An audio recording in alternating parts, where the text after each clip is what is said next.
أصحاب الفضيلة العلماء والمشايخ والحضور الكرام، السلام عليكم ورحمة الله وبركاته. السلام.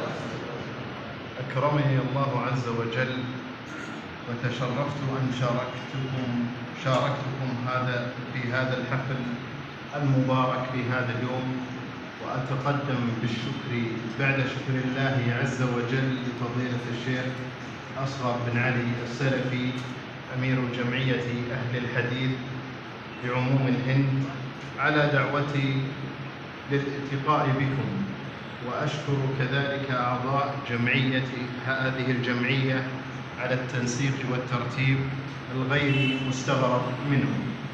أيها الأخوة الفضلاء، لا شك أن مثل هذه الاجتماعات الطيبة المباركة تجدد وتلعب دورا هاما في تنمية ومجالات الدعوة، وتنمي كذلك المهارات وتزود بالثقافة والمعلومات المطلوبة في تبليغ الدعوة إلى الله على حكمة وعلى بصيرة واضحة نقية تجمع بين العلم والعمل وفق منهج سلفي وسطي معتدل لا غلو ولا جفاء، فيه إبراز محاسن الإسلام من الرحمة والعدل والرفق واللين على أيدي مشايخ فضلاء. أيها الإخوة، أسأل الله عز وجل أن يديم علينا وعليكم الأمن والاستقرار، وأن يسددكم في أقوالكم وأفعالكم، وأن يجعلنا وإياكم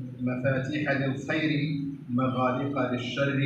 وأكرر شكري وتقديري للشيخ أصغر على هذه الدعوة وعلى جميع العاملين في هذه الجمعية وعلى الحضور المبارك في هذا الحفل. والسلام عليكم ورحمة الله وبركاته.